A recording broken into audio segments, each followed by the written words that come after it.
Mesdames, Messieurs, je vous salue tous, que vous soyez en présentiel ou en distanciel,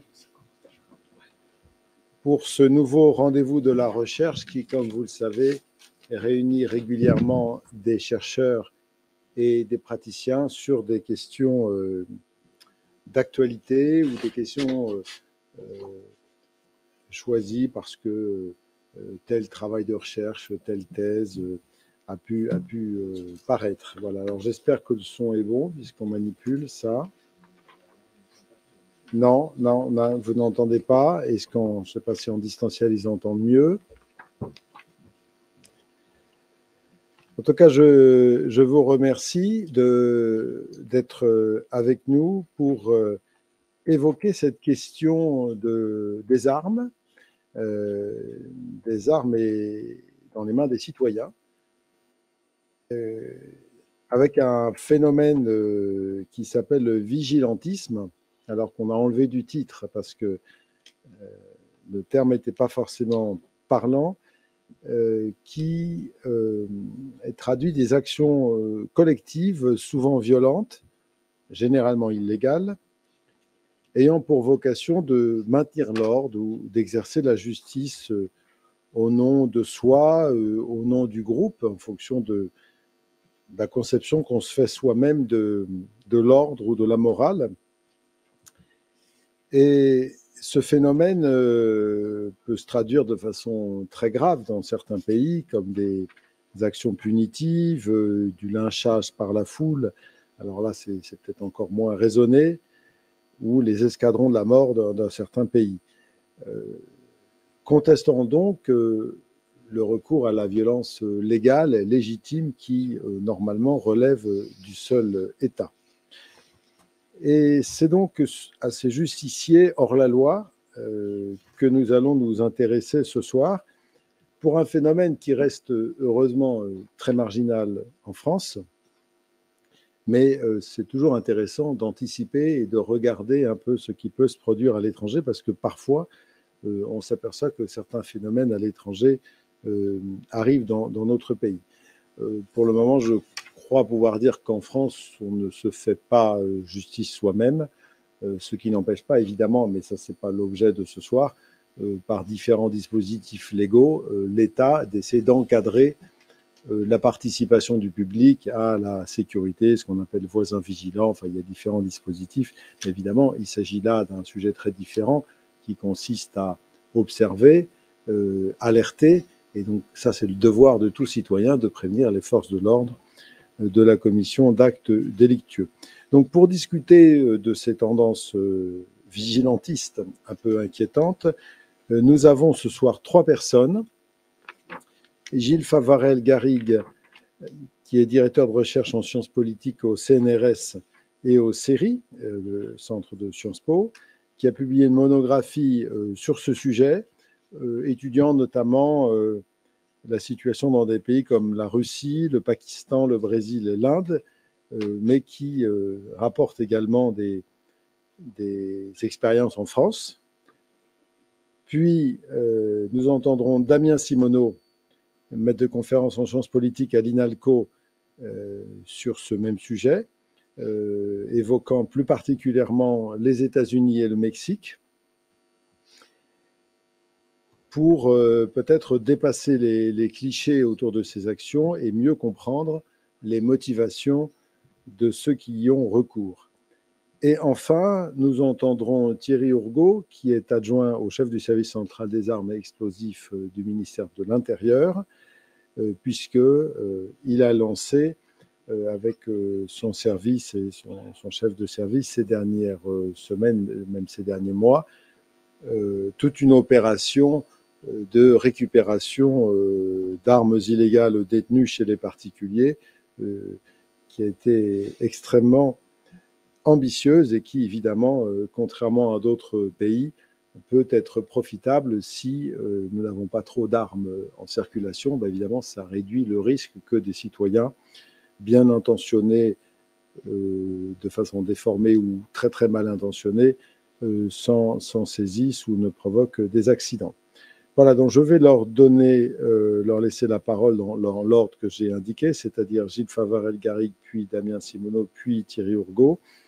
Et je rappelle pour ceux qui suivent en visio, oui, nous en avons une soixantaine là, que nous avons 2 outils interactifs, donc le panneau blanc sur la droite de la fenêtre Livestorm pour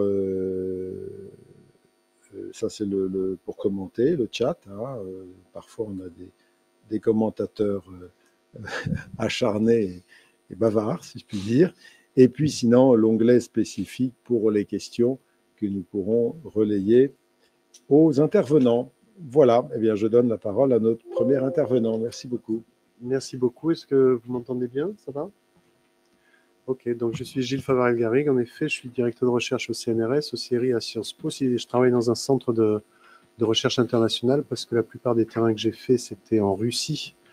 Et c'est en Russie notamment que j'ai étudié les justiciers autoproclamés. Mais ensuite, dans une perspective un peu comparative, on a fait ce livre avec Laurent Gaillet qui s'appelle « Fier de punir, le monde des justiciers hors la loi », où on dresse un panorama général de la violence extrajudiciaire, de l'autojustice, de la manière dont les gens finalement se rendent justice par eux-mêmes dans différents contextes, aujourd'hui dans le monde.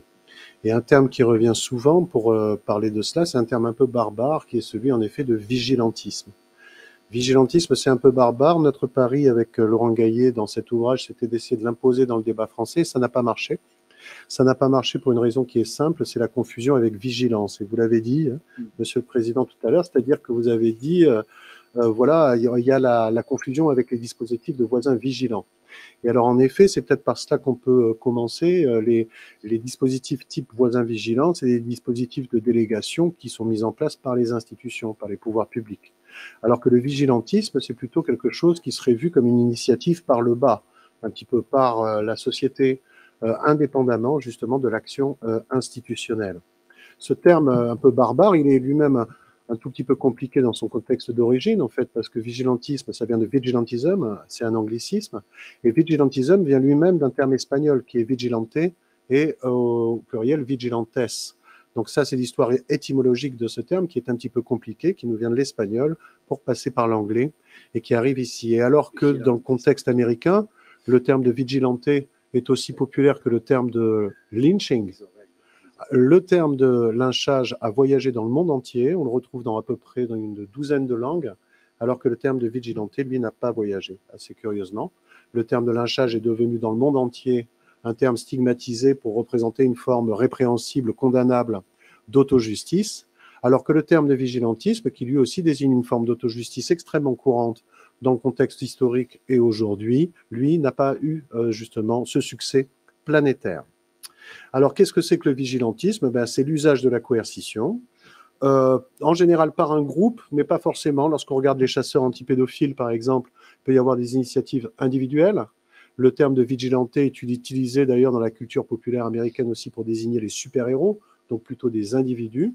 Mais étymologiquement, il y a une dimension collective d'usage de la coercition au nom d'un groupe, au nom d'un collectif, à qui on a demandé ou non son avis. Ce collectif, ça peut être les résidents, ça peut être les voisins, ça peut être la veuve et l'orphelin, ça peut être le peuple, entre guillemets. Mais en tout cas, le vigilanté revendique d'agir au nom de quelqu'un qui lui a, disons, octroyé un petit peu ce droit de punir dont il fait usage. Et il se mobilise, le vigilanté, pour, disons, défendre une norme, une règle qui peut être une norme légale. Il peut se mobiliser pour faire, par exemple, appliquer une loi qu'il juge insuffisamment appliquée, ou ça peut être une norme morale. Par exemple, les chasseurs de pédophiles en Russie sont très souvent des skinheads, d'anciens skinheads d'extrême droite, qui se servent de ce combat pour promouvoir un agenda homophobe, par exemple. Et dans ce cas-là, on est dans le respect d'une norme légale, évidemment la lutte anti-pédophilie, mais entremêlée à une norme morale qui est en lien avec une vision particulière de ce que doit être ou non la sexualité. Et ce qui est important, c'est que donc c'est des volontaires, les vigilantes. Personne ne les paye pour ça. Ce n'est pas des compagnies de sécurité privées, ce n'est pas des institutions répressives, ce sont des volontaires. Et la question la plus problématique dans la définition du vigilantisme, c'est de savoir quel est leur degré d'autonomie. Parce que, comme je vous le disais tout à l'heure, ce n'est pas les voisins vigilants. Ce n'est pas un dispositif qui vient du haut. Mais alors, est-ce que c'est vraiment quelque chose qui est si spontané, qui vient du bas? Ou est-ce que parfois c'est entremêlé à des intérêts, par exemple des intérêts économiques ou des intérêts politiques? Eh bien souvent dans la réalité, oui, ça arrive. Les intérêts économiques, par exemple, l'origine même du vigilanté, rappelez-vous tous les westerns que vous avez vus, c'est pour lutter contre les voleurs de chevaux, et donc c'est pour la défense des intérêts des possédants, des intérêts économiques. Lorsque vous regardez au Nigeria aujourd'hui un groupe extrêmement populaire de vigilantés comme les Bakassi Boys, au départ, ils sont subventionnés par les commerçants dans les marchés, qui justement se mobilisent parce qu'ils trouvent qu'il y a trop de voleurs. Et ça peut être des intérêts politiques. Derrière, par exemple, les chasseurs contre anti-migrants dans le contexte, dans beaucoup de contextes, il y a souvent des groupes plus ou moins organisés en lien avec l'extrême droite en fonction des configurations. Mais en tout cas, ce qu'ils ont tous en commun, ces vigilantes, c'est le fait qu'ils trouvent que la police et la justice sont défaillantes, qu'elles sont trop distantes, qu'elles sont absentes, trop laxistes, qu'elles sont trop lentes, trop procédurières. La justice ne va pas assez vite, la police ne va pas assez vite. Donc, il faut agir à leur place. L'autre point commun, c'est qu'ils dispensent une justice sommaire, une justice expéditive. Ce qui est toujours frappant chez les vigilantes, c'est la volonté d'essayer justement d'agir en fonction de leur vision de la loi. C'est-à-dire que beaucoup d'entre eux essaient d'administrer la preuve, par exemple, en disant, oui, alors nous avons tel élément. Si vous regardez en France, par exemple, ce qui s'est passé à Roanne récemment, lorsque des gens font une enquête par eux-mêmes pour essayer de retrouver l'assassin, la meurtrier, bien souvent, ils vont essayer de le faire avouer dans une pièce, quitte à lui taper dessus, avant de justement le confier à la police ou de le soumettre à des châtiments encore plus dégradants. Donc il y a quand même l'envie de respecter une forme de justice, qui n'est pas la justice officielle, mais qui est une forme tout à fait improvisée, tout à fait souveraine de justice. Et c'est pour ça que le terme d'auto-justice me semble intéressant à ce niveau-là, c'est parce que réellement c'est une justice qu'on rend par soi-même, mais avec sa propre conception de la justice, qui bien souvent est expéditive et sommaire, raison pour laquelle, avec les vigilantes, les scandales, les controverses, les excès, les abus sont nombreux, sont presque d'ailleurs toujours permanents. Au bout d'un moment, un vigilante finit par s'emporter et commettre des actes qui, justement, mettent le projecteur sur lui. Donc c'est une justice transgressive. Et c'est la raison pour laquelle, avec Laurent Gaillet, on avait ce sous-titre pour notre livre « Fier de punir », le monde des justiciers hors la loi. On utilisait comme ça un oxymore, un paradoxe. Vous voyez, justicier hors la loi, dans un dossier qu'on avait coordonné, auquel avait participé Damien Simoneau à ma gauche, on avait appelé ça « violer la loi pour maintenir l'ordre ». Violer la loi pour le maintenir l'ordre, c'est tout le rapport à la loi des vigilantes. C'est-à-dire que pour défendre des règles, ils n'hésitent pas à transgresser d'autres règles. Donc, en quelque sorte, ils imposent leur propre hiérarchie normative, leur propre hiérarchie des règles. Un mot pour vous dire que donc l'origine de ce terme, elle est aux États-Unis dans le 19e siècle, avec d'ailleurs la confusion dès le départ sur vigilance, puisque au départ on parle des vigilance committees, des committees of vigilance. Et le plus connu, Damien est un spécialiste du contexte états-unien, le plus connu c'est le comité de vigilance de San Francisco, qui est au milieu du 19e siècle. Et ensuite, à partir de là, on parle des vigilantes, on parle de vigilantisme, et c'est une catégorie qui se développe aux États-Unis, qui imprègne la culture populaire des Far West, des westerns plutôt, jusqu'aux comic books et à l'univers Marvel qu'on voit aujourd'hui. Mais il y a eu à la fin du XXe siècle un double élargissement. D'abord un élargissement géographique, c'est-à-dire qu'il y a énormément de contextes dans lesquels on parle de vigilantes, de vigilantisme. On en parle en Afrique du Sud, au Nigeria, on en parle en Inde, on en parle dans pas mal de pays où est imprégné de la langue anglo-saxonne ou de culture anglo-saxonne. Et ça prend des formes, du coup, qui permettent la comparaison. Il y a eu un livre qui est sorti au début des années 2000, assez révélateur, qui s'appelle Global Vigilantes, c'est-à-dire le premier livre qui dit ce n'est plus qu'un phénomène lié à l'histoire des États-Unis, c'est un phénomène global qu'on peut étudier de manière plus anthropologique. Et le deuxième élargissement, c'est le vigilantisme numérique, digital vigilantism ou encore digilantism, quand on contracte les deux termes. Et ça, le vigilantisme numérique, c'est une évolution qui est tout à fait intéressante parce qu'il y a un renouvellement en quelque sorte de certaines des méthodes de justice expéditive qui étaient déjà là avec le vigilantisme classique, qui sont un peu renouvelées. C'est pas les réseaux sociaux qui inventent la rumeur, c'est pas les réseaux sociaux qui inventent l'enquête participative, et ce n'est pas non plus les réseaux sociaux qui inventent les spectacles punitifs, mais les réseaux sociaux renouvellent ces trois formes, disons, de communication en lien avec l'acte justicier. Le premier, c'est la rumeur. La rumeur, on le voit avec ce qu'on appelle, par exemple, les lynchages sur WhatsApp en Inde.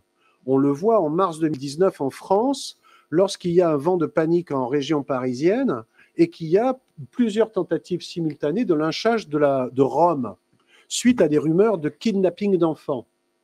Okay, donc on voit sur les réseaux sociaux une rumeur sur le fait que des enfants sont kidnappés, puis ensuite le fait qu'elles sont kidnappées par des gens qui sont dans des vannes blancs ou rouges, selon les témoignages, et que les conducteurs de ces vannes appartiennent à la communauté rome.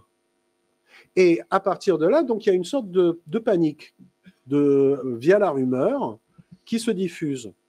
Et puis là, des gens commencent à dire, mais attendez, nous, on va faire l'enquête par nous-mêmes. Je viens de voir passer un van. Il est blanc ou rouge. Voici sa plaque d'immatriculation. Voici la tête des conducteurs, etc., etc. Et donc ça aboutit à des gens qui se donnent rendez-vous devant des camps roms pour aller en découdre avec de présumés kidnappeurs d'enfants. Et puis enfin, une fois les bagarres, les passages à tabac, les sévices infligés à ces communautés qui, en plus, sont vulnérables dans le sens où elles ne portent pas plainte. Par rapport à cela, il y en a très peu. Il y a réellement les victimes qui ne pouvaient plus bouger qui ont porté plainte. Les spectacles, enfin les bagarres sont filmées, elles sont mises en ligne et elles attirent des communiqués. Et là, on renoue avec des spectacles punitifs qu'on connaissait depuis très longtemps, où on montre la manière dont on punit quelqu'un, dont la communauté, la collectivité se soudent autour de la punition, du châtiment infligé à quelqu'un. Voilà. Qu'en est-il en France par rapport à d'autres pays? Alors moi, je vous l'ai dit, je travaille sur la Russie, où là, les formes, je ne vais pas en parler maintenant, ça nous emmènerait un peu loin, mais de vigilantisme étaient extrêmement développées, imaginatives, fréquentes, etc. Et qu'en est-il en France? En France, je suis assez d'accord avec ce qui a été dit au début, c'est-à-dire que le constat qu'on peut faire au départ, c'est quand même d'une faible exposition de la France à ces problématiques-là. Il y a une problématique qui est beaucoup plus présente en France, et dont on reparlera sans doute avec les armes à feu, c'est celle de l'autodéfense.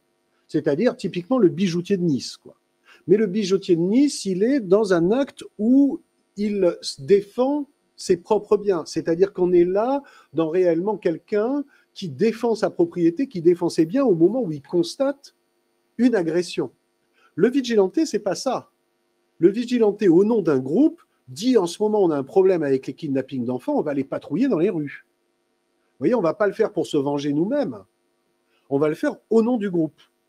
Donc c'est une problématique un peu différente. Autodéfense d'un côté et autojustice de l'autre. Quelles sont les manifestations d'autojustice qu'on a en France?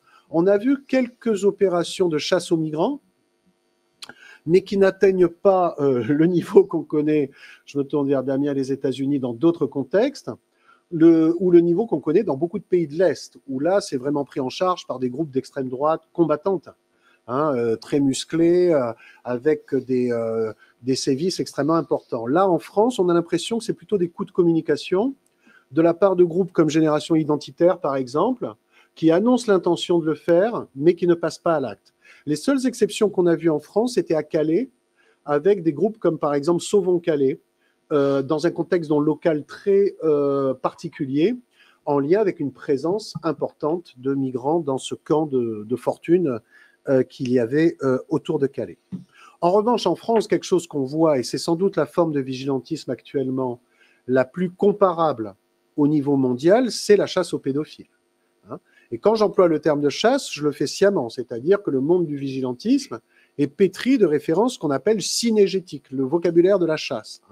En Russie, ils organisent des safaris dans lesquels ils piègent de présumés pédophiles avec ce qu'ils appellent des appâts. Vous voyez, enfin, ils sont vraiment dans ce vocabulaire-là. Et en France, un petit peu, et notamment dans le domaine de la chasse aux pédophiles. Alors, cette chasse aux pédophiles, elle peut prendre des formes. En général, comme je vous le disais tout à l'heure, assez individuelles, ou alors en couple, c'est-à-dire des gens qui décident par eux-mêmes, souvent des victimes d'ailleurs d'actes pédophiles eux-mêmes, qui décident de se rendre justice et du coup de devenir des sortes de super-héros de la cause, quoi, un petit peu. Voilà. Et donc ces motifs, il faut les avoir en tête. C'est souvent des gens qui ont un compte à régler, en tout cas, avec les populations qu'ils entendent chasser. Pour autant, les formes que peut prendre cette chasse sont plus ou moins légalistes. C'est-à-dire qu'on en a qui vont essayer de respecter le droit au maximum pour transmettre des indices concordants au pouvoir public. Et il y en a d'autres qui vont aller un peu plus loin dans l'administration de la preuve, dans le fait, par exemple, de neutraliser un présumé pédophile en attendant d'appeler les pouvoirs publics, etc. Donc là, réellement, de prendre en main des fonctions, disons, policières de manière un peu plus assumée. Et on a des coups de pub, c'est-à-dire que la chasse aux pédophiles, c'est aussi le terrain de chasse des youtubeurs, qui le font d'ailleurs en mentant plus ou moins sur ce qu'ils font. Ça peut être des canulars. On a vu Libra TV en faire un de ses clips les plus regardés en France. Un blogueur belge comme Gary Ducran prétend lui aussi chasser les pédophiles, etc. Donc il y a aussi une part de business, de profit que moi j'ai bien observé dans le cas russe. Et avec ce spectacle très particulier de la chasse aux pédophiles, qui part en fait d'une émission de télé aux États-Unis au milieu des années 2000 qui s'appelait To Catch a Predator. Et là, rien là, vous voyez le vocabulaire synégétique, attraper un prédateur. Et où là, on avait une association et une chaîne de télé en coopération qui tendait un piège à un présumé pédophile en lui faisant miroiter un rendez-vous avec un mineur à une adresse. Il arrive et là, l'attendent l'ONG plus la chaîne de télé et à l'extérieur, la police en général. Et ce spectacle punitif, là pour le coup, il a été reproduit et dans des formes assez extrêmes, par exemple, dans le contexte russe. Voilà, peut-être en terminer, dans les 2 ou 3 minutes qui me restent, pour dire que, évidemment, les contextes, la France n'est pas immunisée contre cela. C'est-à-dire que ce n'est pas parce qu'il y a peu de formes de vigilantisme, en lien sans doute avec l'image dont bénéficie la police, peut-être, ou disons en lien avec le fait que la revendication par la police d'exercer le monopole de la violence légitime est plutôt soutenue dans le contexte français, sans aucun doute.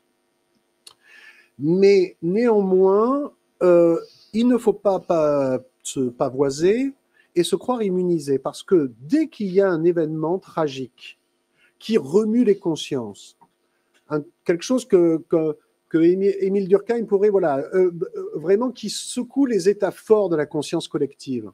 Par exemple, un acte terroriste, par exemple la petite Lola, un meurtre d'enfant, un meurtre particulièrement choquant, vous voyez, des événements comme ça. Alors là, dans les lendemains, apparaissent toujours des prescripteurs, ce qu'on a appelé avec Laurent Gaillet, des prescripteurs d'autojustice.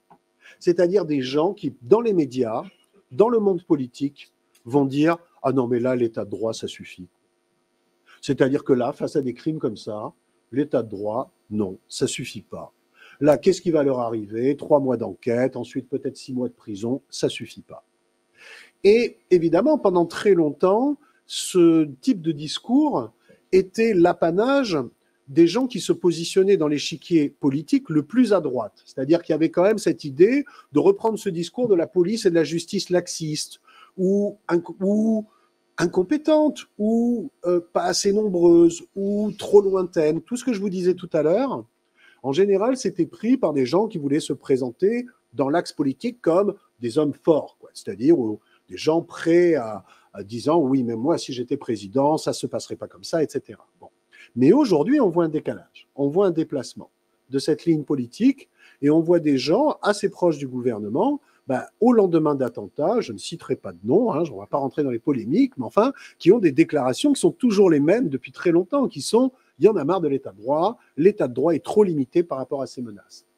Et on le voit dans les médias, et on l'a vu récemment, lors de cette dernière vague d'autodéfense, d'autojustice qu'il y a eu à l'automne, là, avec les histoires à Roanne et à Nantes, avec des déclarations de Cyril Hanouna, par exemple, hein, dès le lendemain, sur une émission quand même à très forte audience, qui dit il y en a marre de l'état de droit.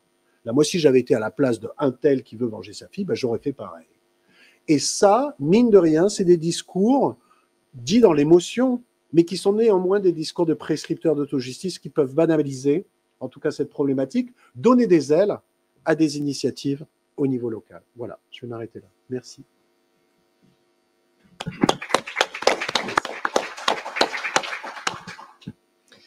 Merci, bonsoir à toutes et à tous. Alors, je vais du coup continuer dans le parcours dans ce panorama des auto-justiciers en essayant un peu d'interroger la spécificité du vigilantisme aux États-Unis.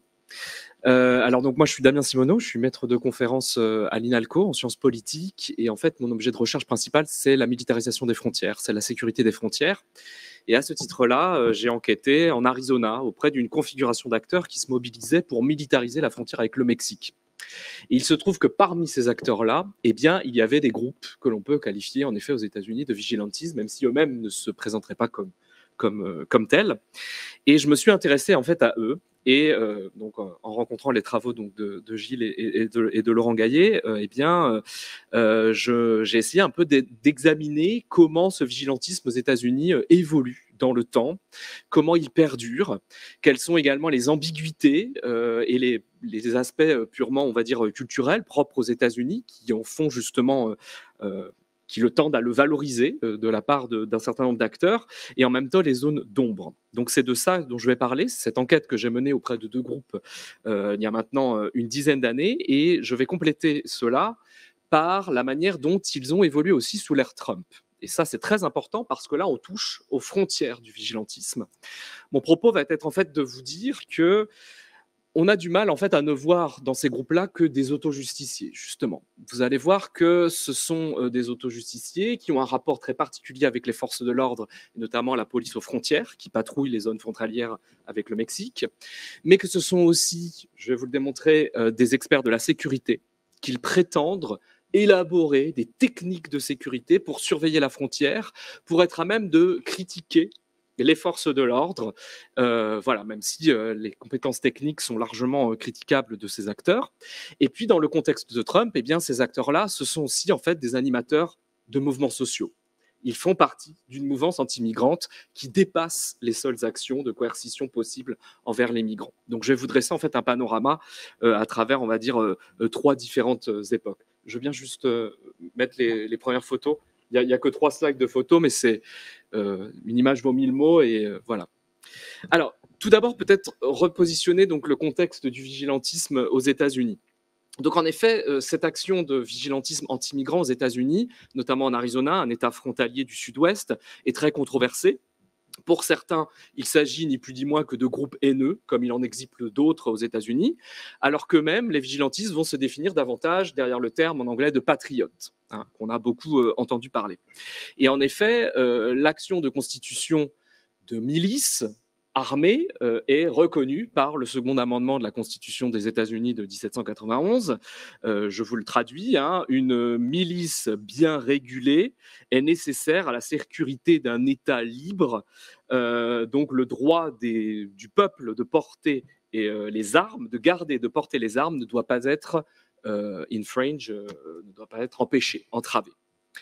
Donc, en effet, on a aux États-Unis une tradition qui est liée à la constitution même de cet État, qui est la régulation et le maintien de l'ordre dans des zones dites de front pionnier, où, en effet, la présence institutionnelle des forces de l'ordre n'était pas toujours assurée. C'est d'autant plus vrai dans les zones du Sud-Ouest, qui ont été marquées pendant des décennies par différentes luttes pour justement le maintien de l'ordre. Si on regarde le vigilantisme plutôt au niveau qui s'adresse vis-à-vis des migrants, notamment des migrants mexicains puis centro-américains, eh bien cela apparaît beaucoup plus fortement dès les années 70 en Arizona. Et les premiers auto-justiciers en la matière, ce sont en fait les éleveurs dans les plaines et dans les zones semi-désertiques de l'Arizona qui ne veulent pas que les migrants saisonniers qui passaient du Mexique vers les États-Unis s'arrêtent pour ouvrir leurs tuyaux, pour s'alimenter, etc. Et donc, du coup, vont commencer à mettre en œuvre, et il y a des témoignages là-dessus, des formes d'auto-justice. Mais le terreau principal où cette forme d'autojustice va acquérir une dimension beaucoup plus médiatique, c'est la Californie. De la fin des années 80, début des années 90, c'est un moment en fait où les migrations mexicaines sont beaucoup plus importantes et qu'il y a tout un travail politique de demande auprès notamment de l'administration Clinton de murer une partie de cette frontière. Et c'est ce qui va d'ailleurs être fait, ce qui va pousser les migrants ensuite à passer par les zones désertiques. Et là apparaissent en effet des acteurs qui vont se nouer entre un discours anti-migrant et une demande et une organisation d'un certain nombre de patrouilles dans les zones frontalières.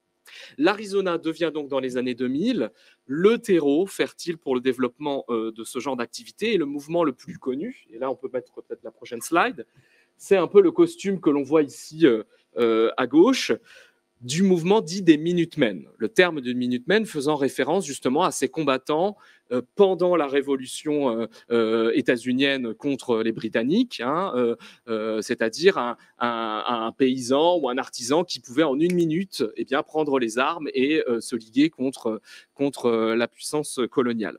Donc en remployant ce terme, le mouvement Minutemen, à travers notamment deux leaders assez connus, a attiré beaucoup de personnes plutôt âgées, originaires généralement du Midwest, du centre des États-Unis, pas nécessairement des régions frontalières des États-Unis, qui étaient animées aussi, il y a un ouvrage de Shapira qui s'appelle Waiting for José, qui décrit ça très bien de manière très sociologique, très micro, qui sont aussi en recherche quelque part de camaraderie, d'action, qui vont venir passer quelques mois à la frontière pour patrouiller la frontière, généralement avec leurs propres armes, qui peuvent être relativement petites. Mais on est dans un contexte, en fait, où ce mouvement-là va être extrêmement médiatisé et les leaders, notamment, vont être appuyés par le Parti républicain, alors au pouvoir, c'est George W. Bush qui dirige l'administration aux États-Unis à ce moment-là, dans un contexte où la demande de renforcement de la frontière est de plus en plus forte.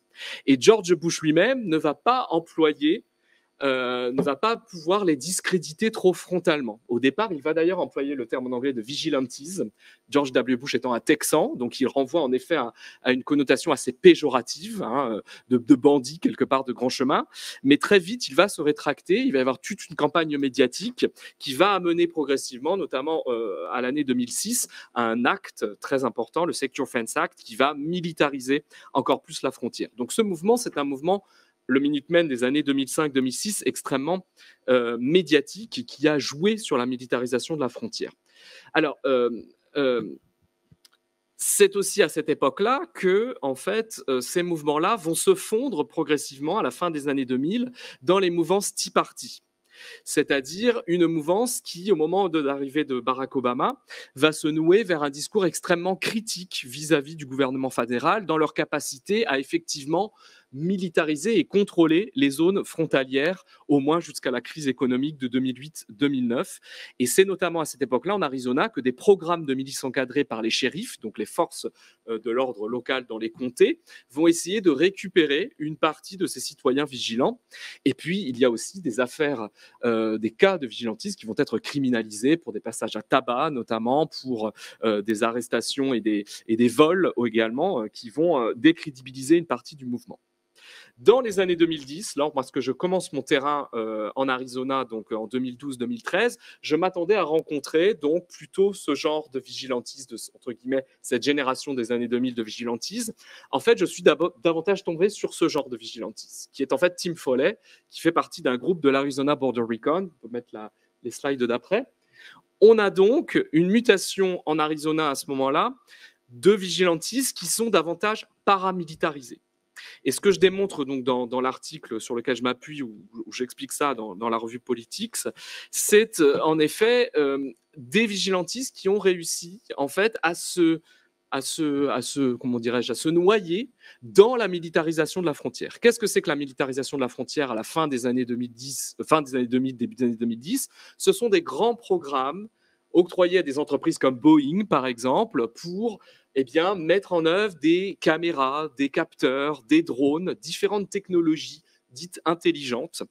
Et ces vigilantistes-là vont notamment, eux aussi, vouloir se présenter comme des experts de la sécurité. Et donc, ce que je décris dans cet article, en regardant deux groupes, notamment l'Arizona Border Patrol et l'Arizona Border Recon, vous avez ici deux exemples, eh bien, c'est en fait la mise en œuvre de pratiques d'experts de la sécurité. Donc l'Arizona Border Patrol, c'est tiré de leur site en 2009, ici, va élaborer des petits avions, des petits drones pour survoler la frontière et être à même de documenter, de prendre en photo l'évolution des murs aux frontières. Et donc prendre au mot les déclarations des agents du Department of Homeland Security et de la garde frontalière. Ce groupe de vigilantistes, Arizona Border Recon, qui était déjà connu en Californie dès les années 90, va même créer, avec un ingénieur, une entreprise, une start-up, qui s'appelle la Border Techno Inc. Et ils vont participer à des foires de la sécurité frontalière qui existent et qui se tiennent dans les États frontaliers du sud des États-Unis tous les ans. Donc le but là est en effet d'élaborer des systèmes de capteurs, de les tester notamment dans un ranch à la frontière.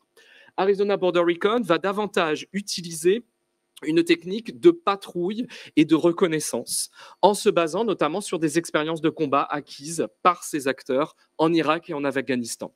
En effet, Tim Foley, dont on reparlera plus tôt après, que j'ai rencontré et interrogé, qui avait vraiment ce profil-là lorsque je l'ai rencontré sur le parking d'un Dunkin' Donuts dans la banlieue de Phoenix, c'est assez impressionnant au moment de l'entretien, eh bien, lui va mettre en avant le fait qu'après ces expériences de combat, en 2008, il a décidé de tout quitter et de venir s'installer à la frontière et d'appeler des vétérans, d'autres personnes autour de lui, et de mettre en œuvre des pratiques de reconnaissance. Qu'est-ce que c'est pour eux des pratiques de reconnaissance? C'est l'élaboration de ce qu'ils appellent des rapports d'intelligence, Intel Reports, où ils vont documenter systématiquement tout ce qu'ils voient dans les zones frontalières. C'est à la fois, ici par exemple, il y a eu 10 groupes de migrants qui sont passés, ici plutôt éventuellement un membre d'un cartel de drogue avec un sac à dos, ici il y a une rencontre avec la Border Patrol. Donc il y a aussi une surveillance de ce que font les agents de la garde frontalière.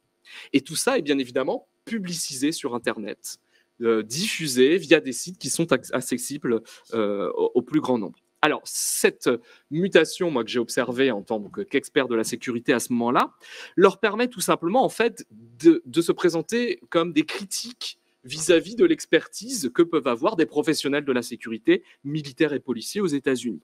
En amenant d'autres chiffres sur la migration, et Dieu sait que les enjeux sur la quantification du nombre de migrants non autorisés à travers la frontière fait beaucoup débat aux États-Unis, et beaucoup commenté.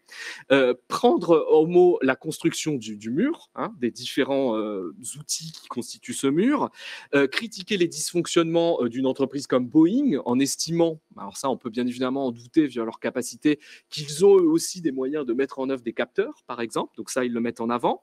Surveiller ce que font en effet les Border Patrol. Et donc moi, en effet, c'est ce que je raconte aussi dans cet article. Par exemple, Tim Foley va dénoncer le fait que les agents de la Border Patrol ont une mentalité, je cite, de fonctionnaires. Et donc, du coup, ils ne sont pas suffisamment investis sur le long terme dans ces zones comme eux le font.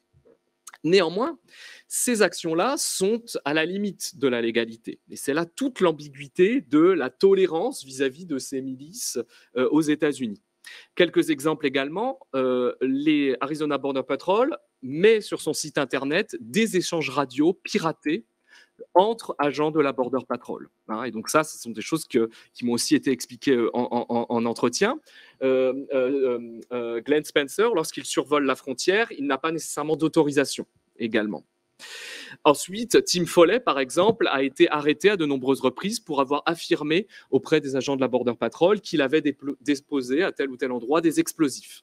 Donc, ce qui a obligé, ça c'est aussi documenté dans des articles de presse, qui a obligé les agents de la Border Patrol à aller vérifier s'il y avait des explosifs. On reporterait aussi des exemples de friendly shootings, c'est-à-dire de tirs, notamment dans la nuit, dans des circonstances relativement troubles dans ces zones désertiques de l'Arizona, entre des miliciens et des agents de la Border Patrol. Et enfin, certains, comme Tim Foley également, ont été suspectés de détention illégale de migrants, puisque ces acteurs revendiquent des rules of engagement, c'est-à-dire des procédures lorsqu'il, par ils rencontrent des migrants sur leur chemin, mais il y a toujours un laps de temps extrêmement flou entre le moment où ils rencontrent ces migrants et ils appellent la Border Patrol ou la police fédérale à l'époque. Et là, il y a eu des cas, en effet, dans lesquels Tim Foley a été accusé de vol, de tabassage, de confiscation de pièces d'identité, ce qui n'est pas légal aux États-Unis. Ensuite, deuxième élément qui est très intéressant, c'est que le fait de se présenter comme des experts de la sécurité, ça leur permet aussi d'euphémiser un discours raciste et xénophobe. Et ça, ce discours raciste et xénophobe, eh bien, moi, en fait, on crée une forme de confiance qui fait que ce discours émerge. Et il y a par exemple des ONG comme le Southern Poverty Law Center aux États-Unis qui traquent l'ensemble des déclarations de ces groupes dits haineux. Voilà, donc c'est ce que j'explique dans l'article. On retrouve une rhétorique, je ne vais pas vous lire les exemples, mais une rhétorique de l'invasion migratoire qui est répétée, une dénonciation de l'hispanisation du pays et une rhétorique complotiste vis-à-vis du gouvernement fédéral. Donc ça, on est vraiment dans la période avant Trump, bien évidemment, mais on est vraiment dans ce mélange, dans cette rhétorique extrêmement puissante aux États-Unis. Et en effet, les documents, les différentes modes d'action et l'ensemble des vidéos et des captages radio et des savoirs en fait que ces acteurs élaborent circulent au sein d'un courant anti-migrant aux États-Unis qui est beaucoup plus large que ces patrouilleurs, qui va jusqu'à des think tanks, voire des formes de lobby à Washington DC qui agissent comme par exemple la Federation for American Immigration Reform, par exemple, qui vont se saisir de ces éléments-là. Les vigilantistes organisent au niveau local des visites de la frontière auprès d'élus du Parti républicain. Ils participent à des sessions de recrutement. Et en fait, ils sont une force qui alimente aussi une mouvance anti-migrants aux États-Unis beaucoup plus large. J'en viens maintenant dans la dernière partie de mon exposé à la période de Trump, bien évidemment. Alors, ces acteurs, donc, au moment où Trump accède au pouvoir donc, en 2017, oui, en janvier 2017, c'est ça, avec bien évidemment cette élection, ce poids électoral très fort de ces symboles du mur de Trump, et bien évidemment cette emphase sur des mesures anti-migrantes qui ont été majoritairement adoptées par décret. C'est pour ça que l'administration Biden a pu revenir sur beaucoup d'entre elles, mais pas toutes. Hein, elle en a maintenu aussi beaucoup. Eh bien, en fait, l'époque Trump a permis quelque part de coaliser ces acteurs au sein d'un mouvement d'extrême droite, bien évidemment, beaucoup plus large. C'est-à-dire que des discours sur le nativisme, la défense, la lutte contre l'étranger jugé inassimilable vis-à-vis des mœurs et des valeurs états-uniennes, les discours conspirationnistes et la haine envers les migrants vont en fait se retrouver catalysés autour de la figure de Trump, et ces acteurs-là vont y trouver leur place.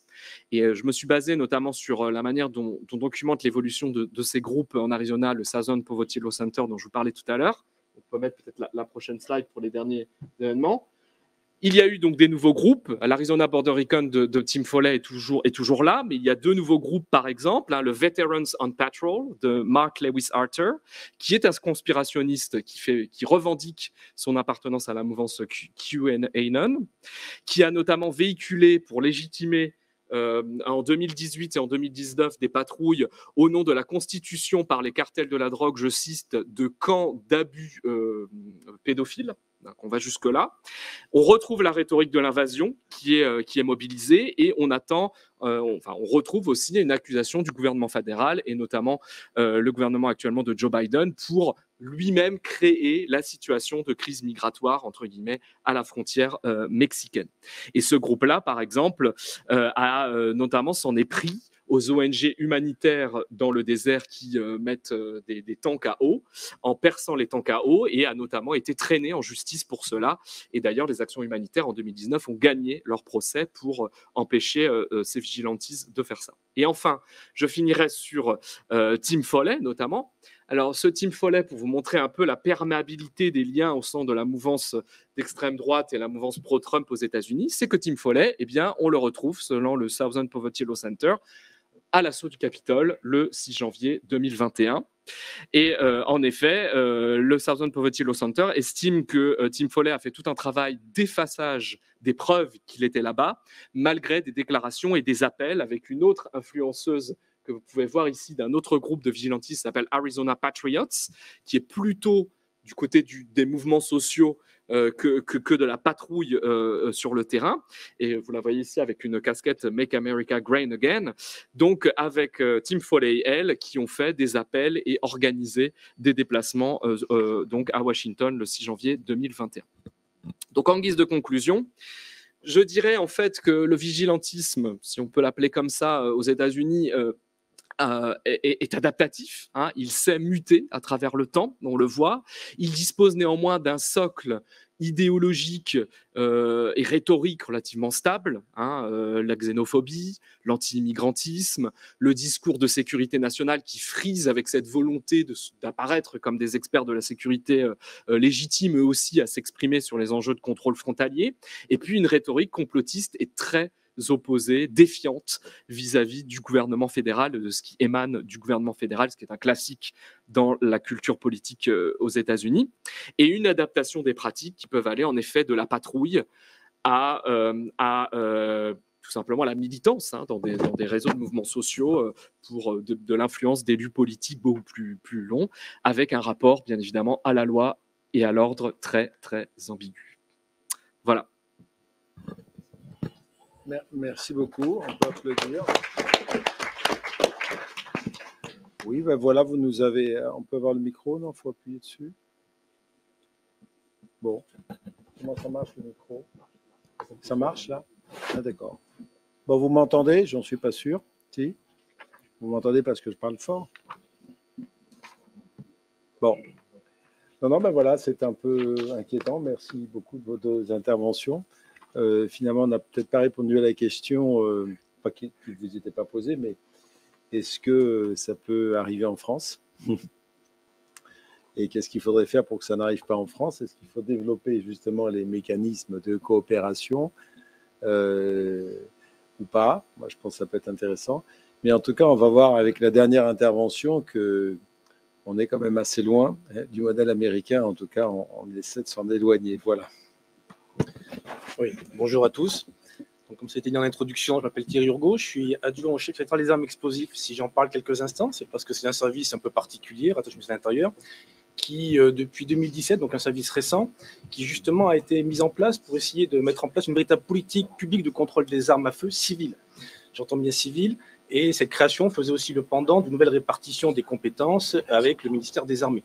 Il faut savoir que depuis 1939, le ministère des Armées avait des compétences en matière d'armes civiles et tout ça a été remis un peu au pas entre les deux ministères et le SCA devenu SCAE, puisqu'on s'occupe également des explosifs, à la charge de mener un peu la politique publique de contrôle et d'encadrement des armes en lien avec tout notre écosystème, c'est-à-dire essentiellement les fédérations qui ont à voir avec des armes et tous les secteurs professionnels de l'armurerie, qui est aussi très attentif à la réglementation. Nous sommes un service réglementaire, mais qui menons une politique publique. On essaye donc que cette réglementation soit en phase, autant qu'il est possible de le faire, entre les enjeux de sécurité publique. Alors, je sais bien que le reproche principal, c'est qu'effectivement, la réglementation s'applique aux honnêtes gens. C'est vrai. Il faut savoir qu'il y a tout un autre pan du secteur public qui essaye de prendre en charge la partie illicite. Hein, donc, les deux domaines sont couverts.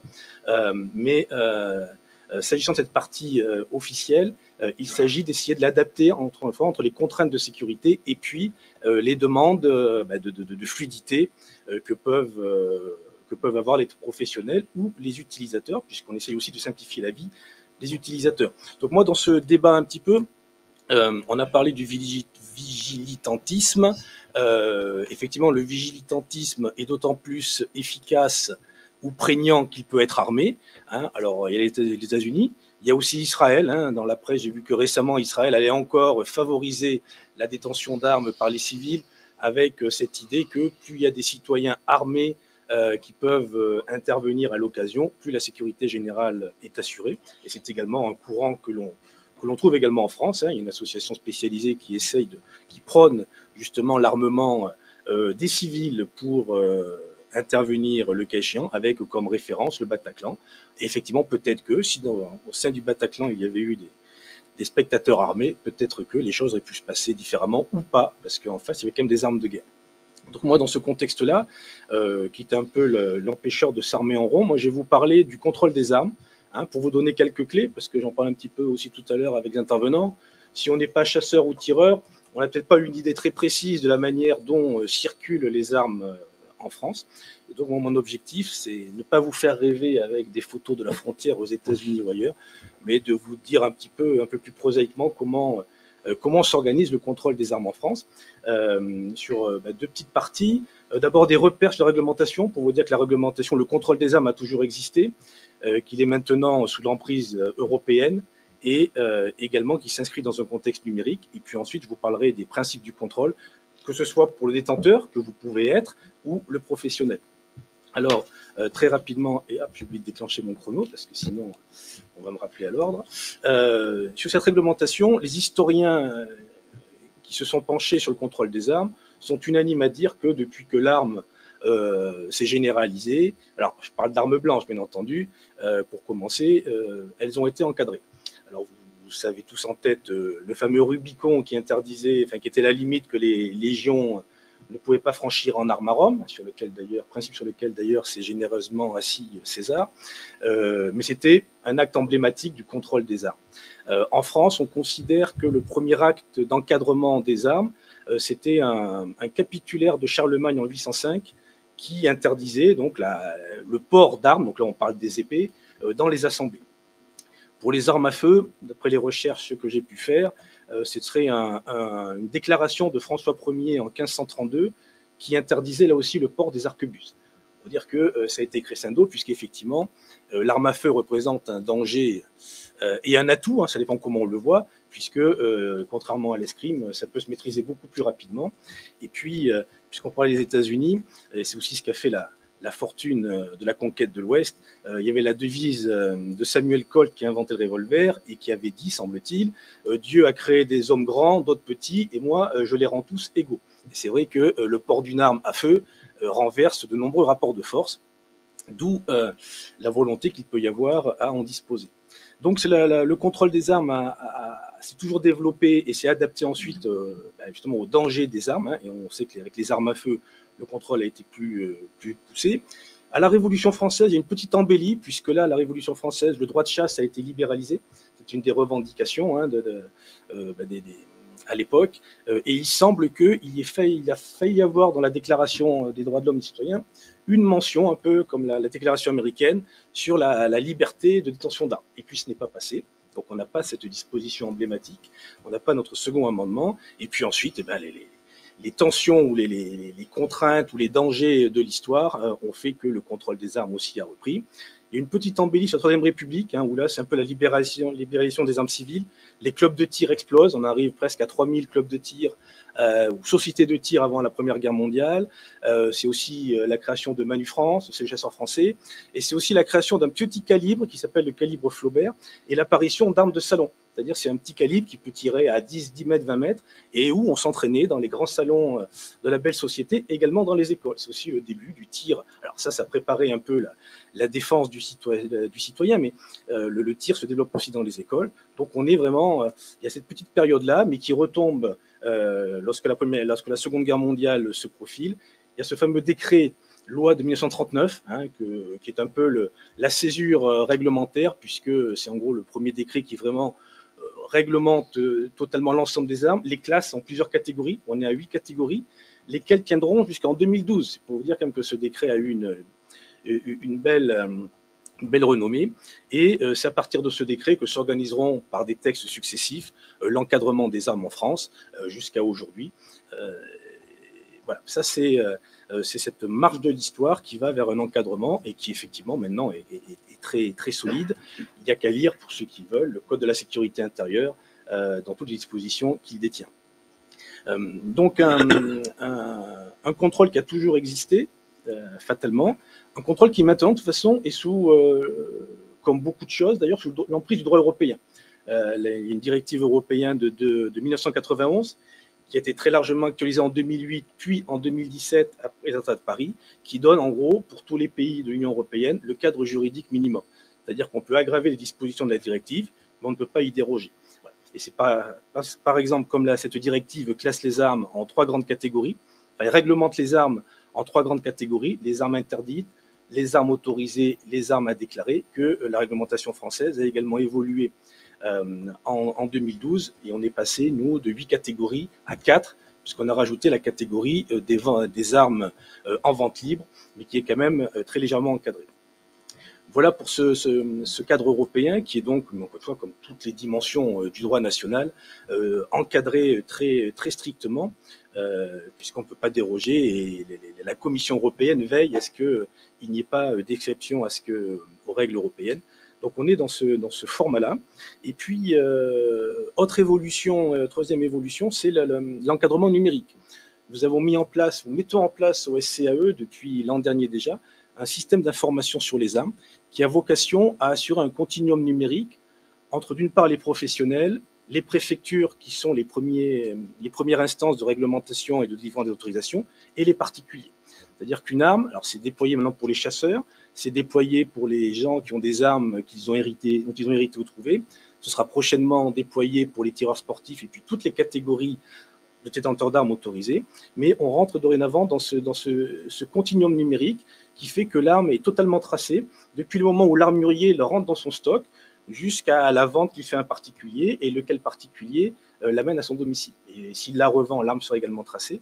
Et on est donc dans ce monde numérique qui est un très gros progrès en termes également de sécurité documentaire, de sécurité générale, puisqu'on sait maintenant exactement où sont les armes, et ce n'est pas totalement neutre quand un service de police ou de gendarmerie est appelé pour un différend familial ou autre. Je veux dire, les équipes de police secours ou de gendarmes secours ont vraiment besoin de savoir chez qui ils vont. Donc ce nouveau système numérique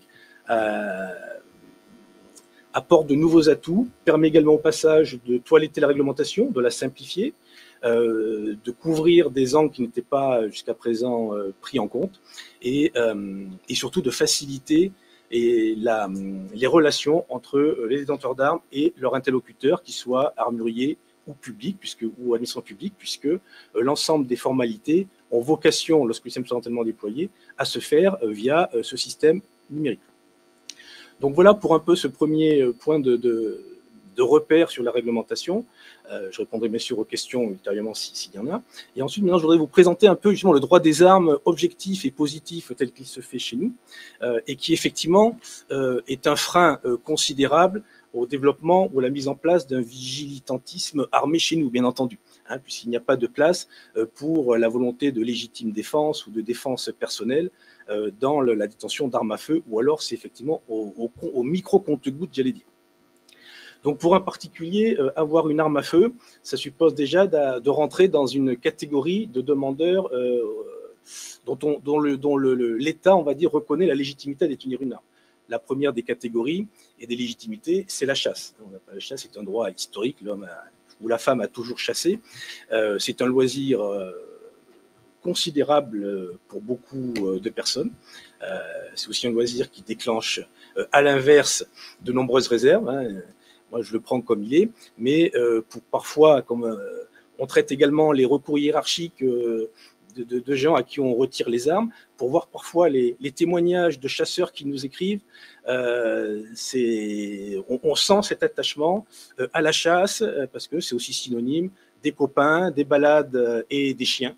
C'est tout ça, on le retrouve dans cet attachement viscéral de certains à la chasse. Donc voilà. Donc la première catégorie qui est légitime à être armée, ce sont les chasseurs. Et pour être chasseur, il faut passer le permis de chasser.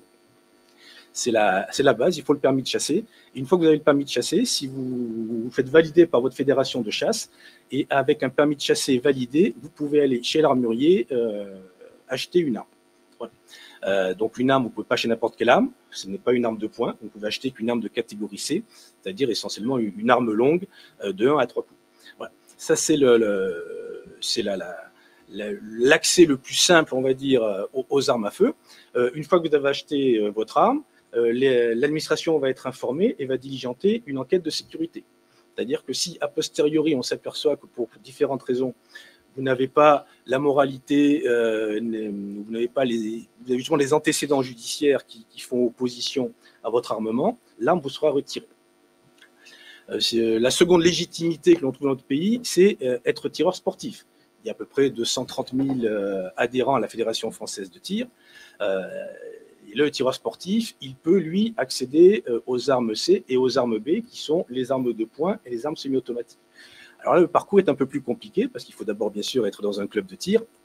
Et puis, pour avoir accès aux armes de catégorie B, il faut avoir en gros passé une année d'observation pour que la fédération vous délivre un avis favorable qui vous permettra de demander a priori l'autorisation d'avoir une arme à la préfecture.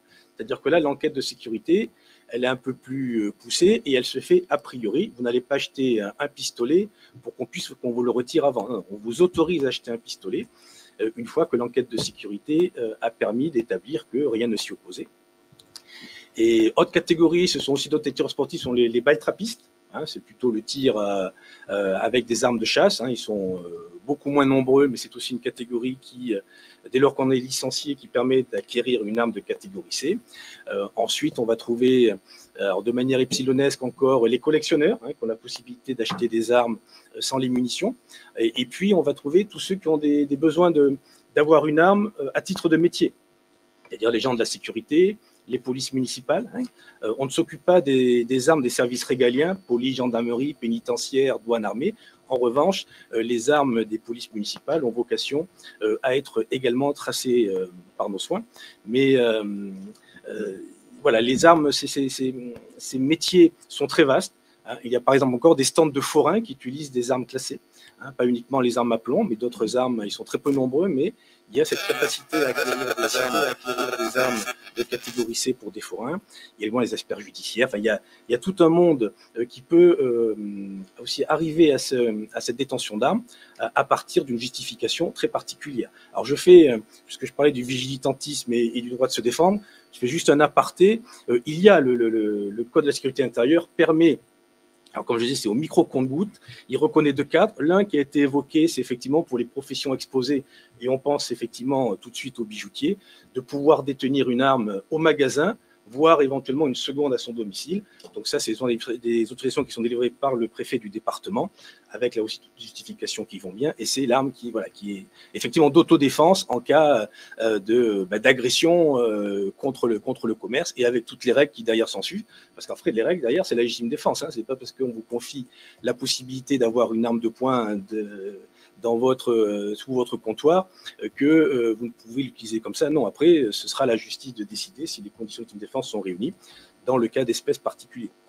Il y a un autre cadre juridique qui là permet, et c'est le rêve que défendent peut-être certains, c'est le port d'armes, mais ça ne vise que les personnes qui sont exposées à des risques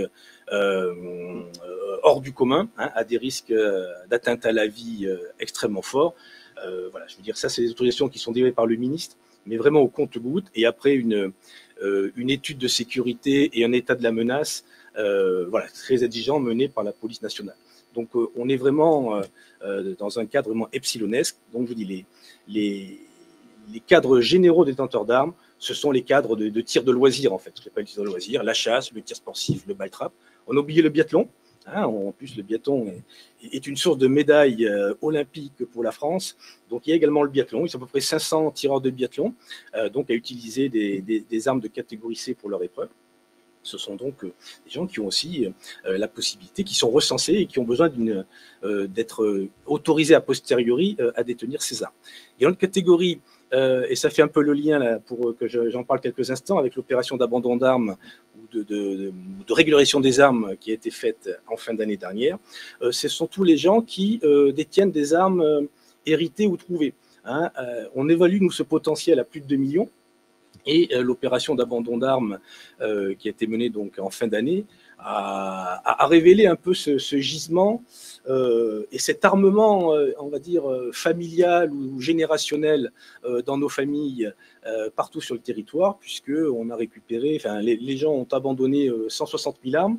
Je crois qu'il y a 40 000 autres armes qui, elles, ont été déclarées, hein, puisqu'on permet donc aux gens, enfin aux personnes qui ont comme ça une arme héritée ou trouvée, de pouvoir la régulariser. Donc, ce qui nous intéresse, c'est que l'arme ne reste pas, selon l'image d'Épinal, dans l'armoire, sous le lit, à la cave ou au grenier, parce que d'abord, on ne sait jamais ce qui peut se passer, l'arme peut être volée et puis recirculée ailleurs.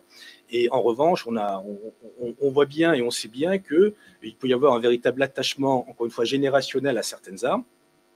Et voilà, les détenteurs qui les ont un peu à l'insu de leur plein gré peuvent avoir besoin de les déclarer. Et donc, on organise un cadre juridique pour ce faire, avec la possibilité donc soit de se débarrasser de l'arme, parce qu'on sait qu'aussi une arme, ça peut faire peur. Et du coup, le succès de l'opération l'a bien montré, hein, puisqu'en 150 ou 60 000 personnes sont venues abandonner des armes qu'ils auraient pu, pour certaines, conserver.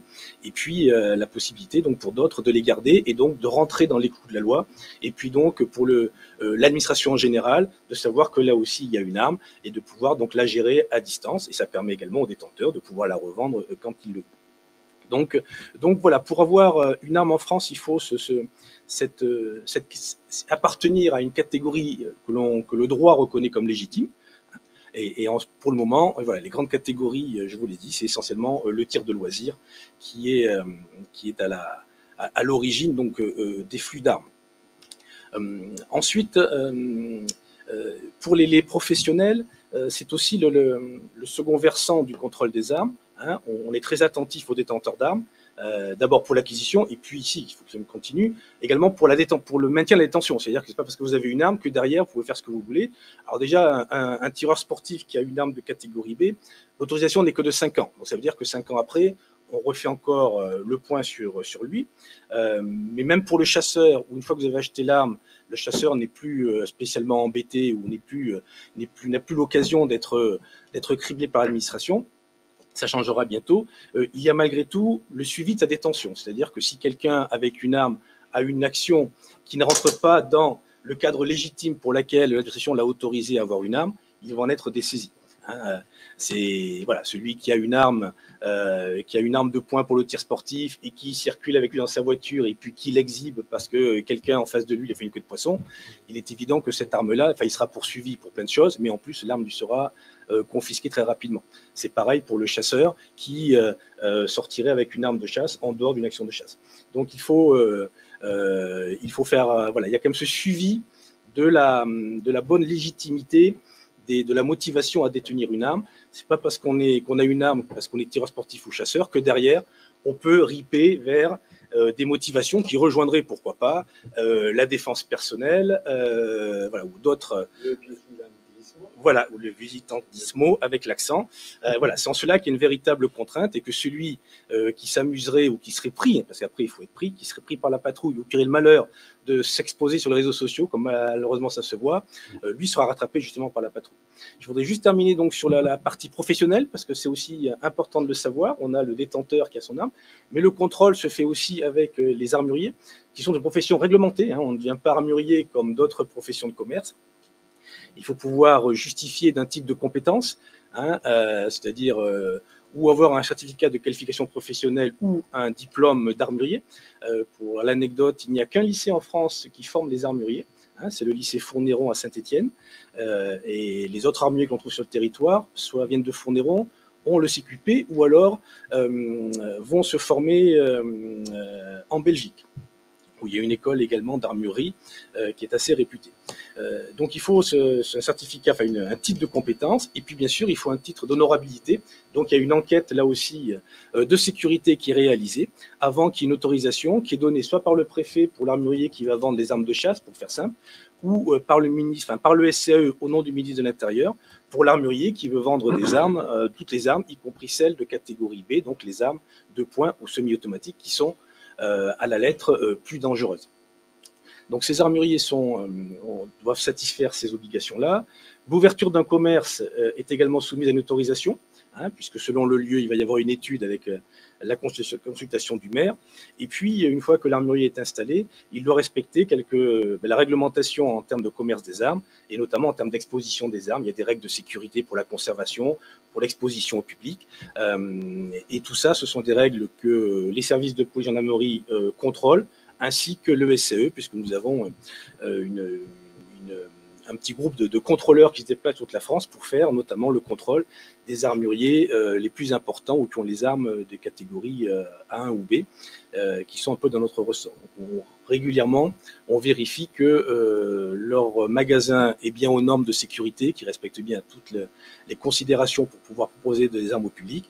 Et puis, les armuriers, comme je l'évoquais tout à l'heure en introduction avec le système d'information sur les armes, les armuriers rentrent dans cette traçabilité des armes et donc enregistrent toutes les transactions, vérifient que bien sûr que l'acquéreur potentiel a les titres juridiques qu'il faut pour son titre de détention et s'assure également que l'acquéreur potentiel n'est pas inscrit au fichier d'interdit d'armes puisque il y a en France un fichier d'interdit d'armes qui donc très facilement permet de savoir, enfin ressent des interdictions soit judiciaires soit administratives de ceux qui donc sont interdits d'armes et ça permet aussi de faire un filtre assez important. Voilà, je vois que j'arrive à la fin du créneau qui m'était imparti. Donc voilà, je me tiendrai à disposition pour les éventuelles questions. Merci.